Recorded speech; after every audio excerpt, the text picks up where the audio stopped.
Also, you got two healthy guys that are ready to go bang it out. Let's have that fight about May, and we're great. Yeah, this division's super active except for Stipe and DC. Well, and you know what? I give it to Stipe. He is trying to sit to the side to get what he thinks he deserves. So is DC. And DC's doing the same. And you know He's what? doing it while he has the belt. And though. he That's is. The difference. That's the difference. And Stipe, you know, we all know, is not getting any younger. So Stipe is needing to fight this year quick, because if he does not, he is going to take a year absence waiting for Cormier, who could possibly retire. So at the end of the day, I know he wants that Cormier fight. If he fucks around and waits, he might have waited a year that he could have been fighting, making money, and possibly be taking a belt from someone else that's not Cormier. Yeah.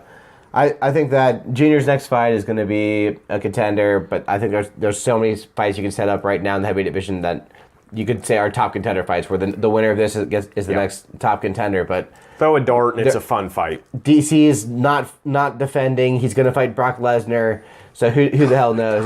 This division at the top is going to get a big logjam. If that Lesnar fight happens, that division, like you said, is just another world. But also, does Lesnar stick around? Does Lesnar do a Lesnar, come back, try to get a belt? No, he's coming back for a fight. He's not coming back to be a fighter. Yeah. I mean, it's not going to happen, but no, and it's just going to be a money thing. Yeah. Nice. Overall, fantastic card. And it was a good card. You said the best thing ever in the beginning. Surprises all over. Decision surprises, win surprises, fighting style surprises. Keeps people entertained. Yeah, I thought it was entertaining, especially after the main card got started. I thought it was entertaining fights. Yeah. Some of them went the distance. There weren't finishes, but there was a lot of damage. Yeah. And overall, I thought it was a very good fight on ESPN Plus. Yep. Now we're going to continue our discussions we've been having, going down and evaluating the current states of the divisions in the UFC. Where we are right now is the lightweight division. Yep. Another exciting division. There's a lot of people sitting around, kind of like in the heavyweight division, waiting for the fight. And it seems like they're all calling each other out and no one's making moves. The only fights we have going on right now, scheduled in the top 15, are the interim title fight between Max Holloway and Dustin Poirier. Yep. And Edson Barboza and Justin Gaethje. And that fight's happening later this month. Yes. I'm super excited for both of them. Oh, yeah. The Max fight's sooner. Yeah. Oh, no, it's not. The Barboza fight is sooner. Fight's up coming on, yeah. What do you think about that fight? Barboza with Gaethje. Yeah. I mean, you got one guy that's throwing the strongest leg kicks in all divisions, let alone some of the highlight reels ever with Barboza. And then you have Gaethje that come over from World Series of Fighting, who puts on a show every time. We know that. We don't even need to talk about that. The thing about it is Justin Gaethje going to change his game up enough to not just go back to what he did with the Dustin Poirier and Eddie Alvarez, where he tries to play the trade game? And when you have somebody that's as dangerous as Barboza, are you going to get put out? And then what's unfortunate, Gaethje's brought this up a lot. Am I going to retire in under 4 fights? Gaethje needs to keep winning for us fans and for UFC, because if he does not, we're going to see a guy that was basically in the UFC 2 years that put on some of the craziest shows ever, but had some bad planning. Yeah. I think Barboza beats the body up and the legs. Gaethje will return.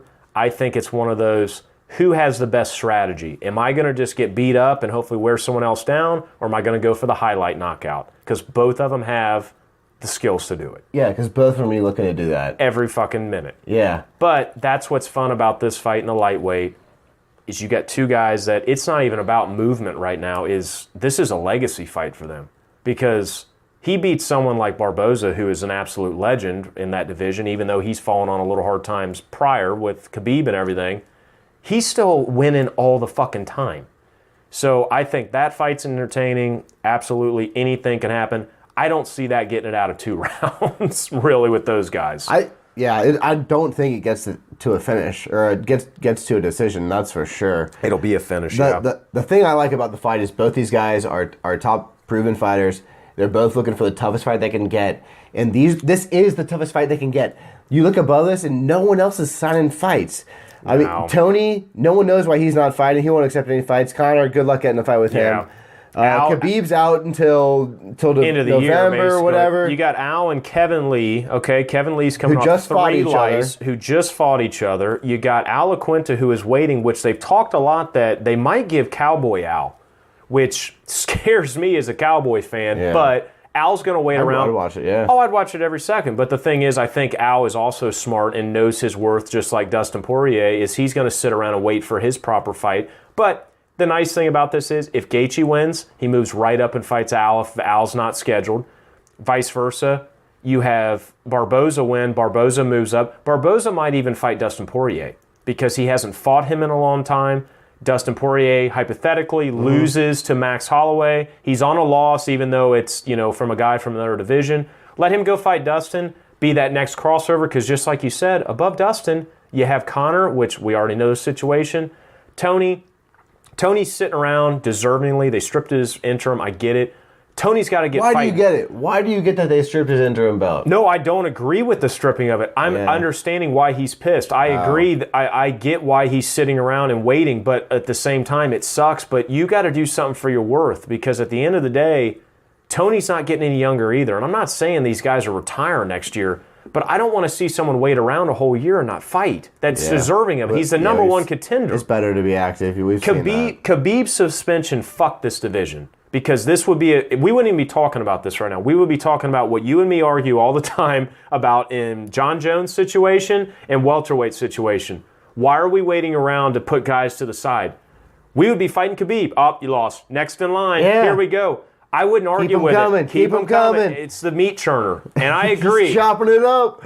Dude, I get it. After talking about it, you want to keep entertaining fights. You want to keep going to the gate and either pass and go and not collecting $200. You got all these guys who are just waiting for a title shot. But they're just piling up. Here's the thing that people talk about that we don't talk about enough. We talked about Khabib being suspended till November. You got Tony sitting to the side waiting for Khabib. You got Conor, who's not fucking fighting anybody. You got Dustin now fighting a guy from another division. That leaves you to your number 4, Alaquinta, who's not fighting, who needs to be moving into title contention.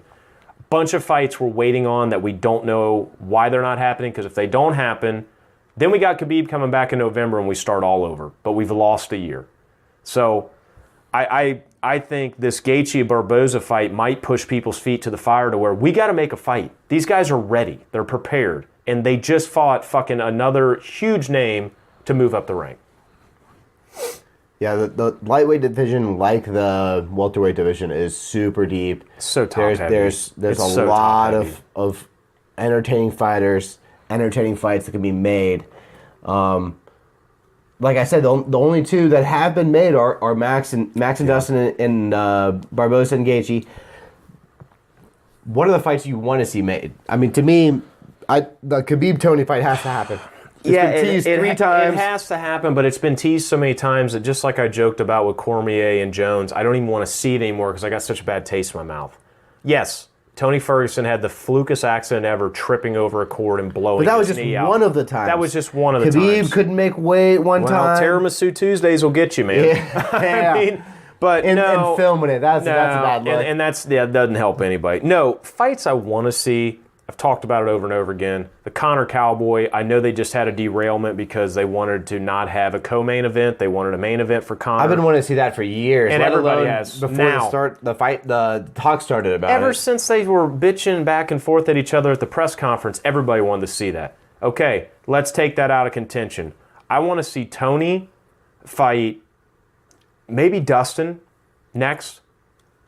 Just make it happen. And then I want to see Cowboy move up and maybe fight Al. That Dustin loses or wins? I'm saying in a situation whether Dustin wins or loses.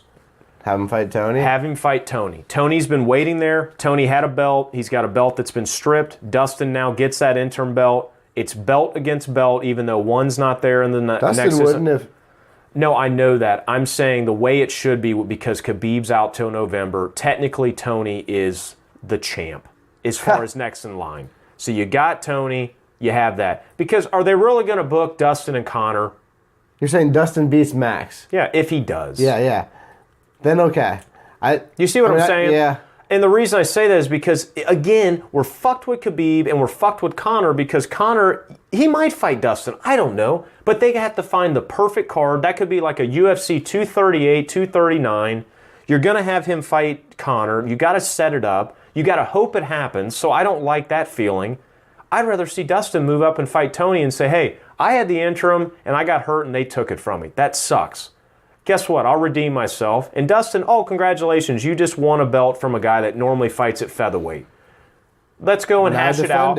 Let's go. Defend your belt. No, 100%. Yeah. And let's go and hash it out. So, to me, both of those fights are entertaining. It's so hard to be able to say a fight that we want to see because there's two main guys that are actually not fighting right now. That are in the top 3. Two.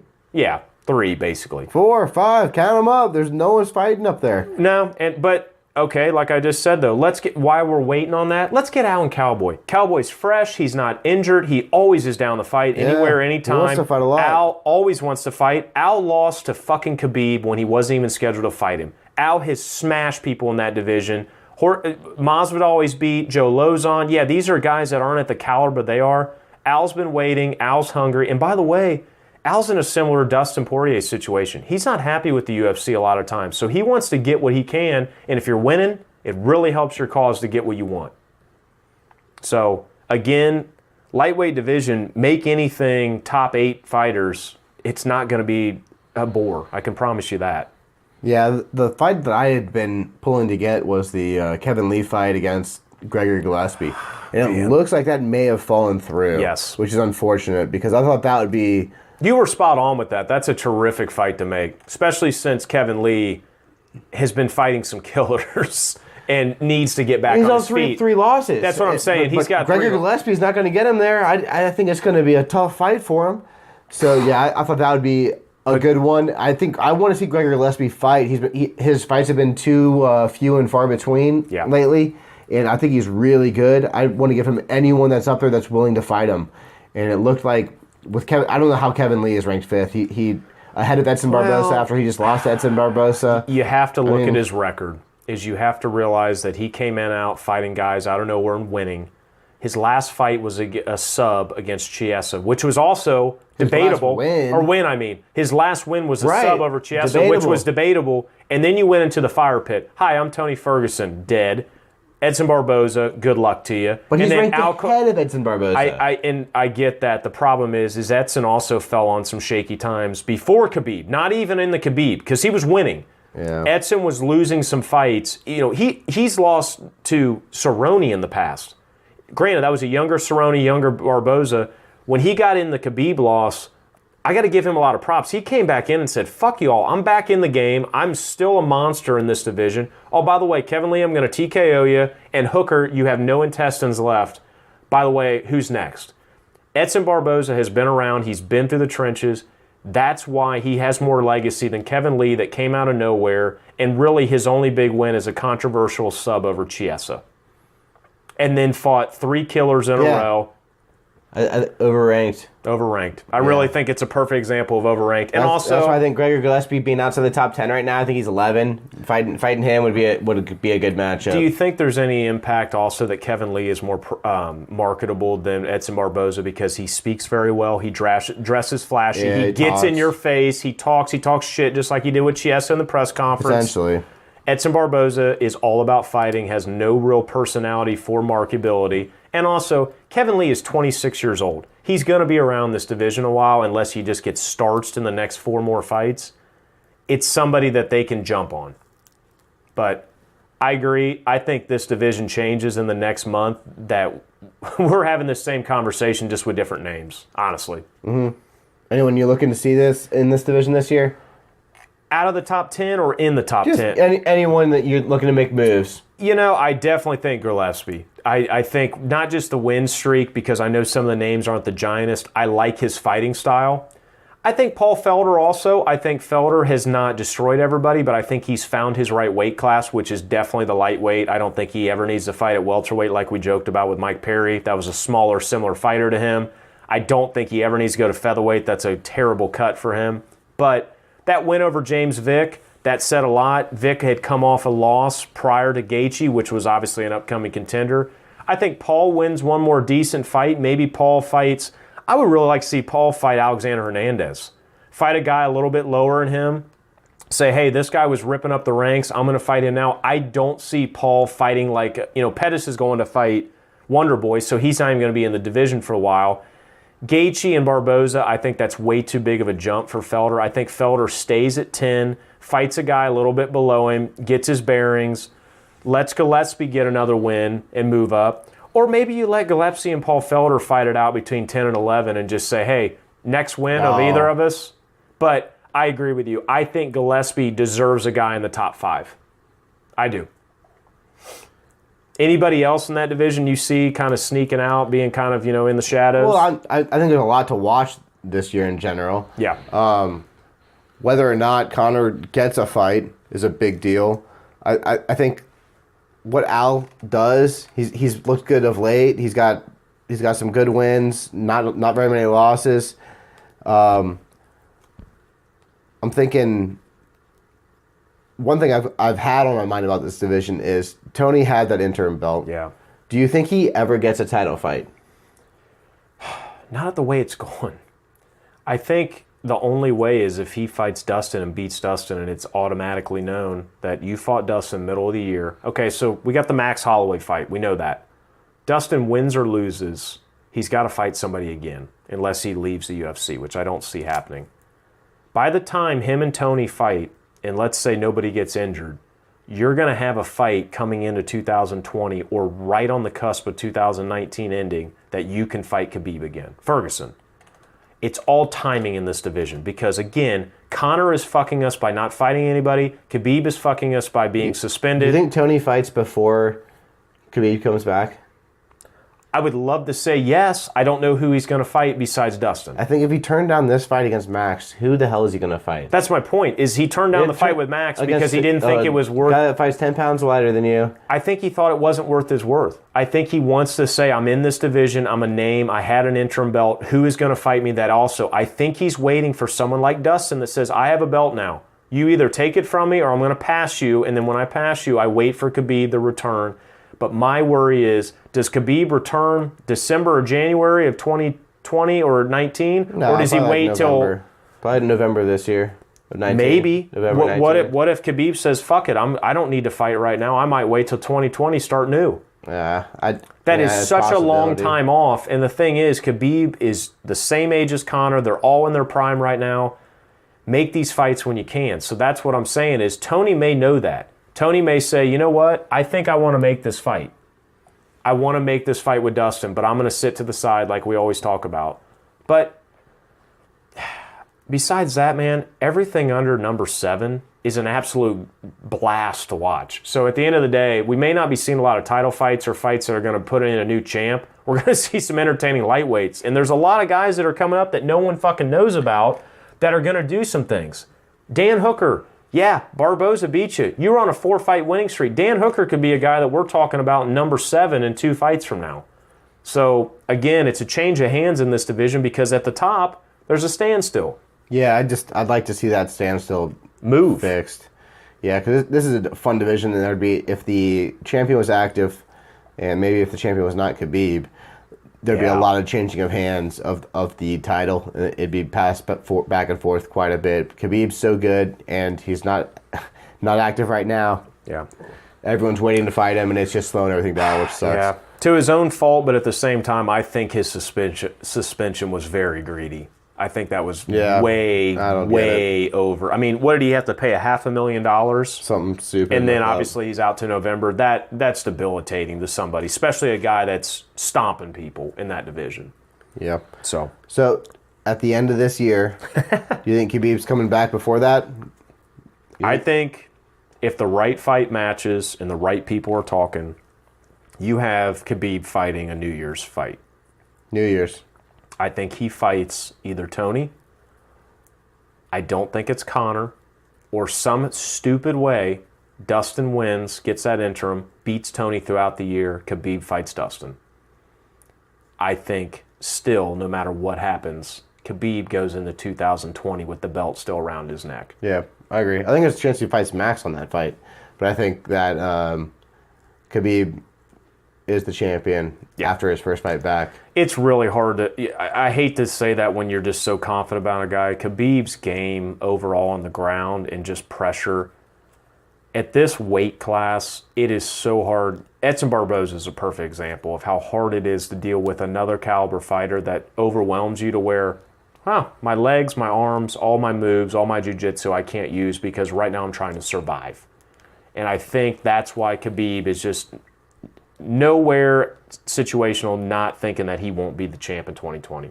Yeah, I think he's the champ until we see someone level up, which happens. I mean, it does. These guys make strides. It does. It happens. But right now, Khabib's the king of the lightweights, and we can't wait to see him fight again. Yep. A lot of time for things to change, though. That's the good part. That is right. And that'll take us into the featherweight division.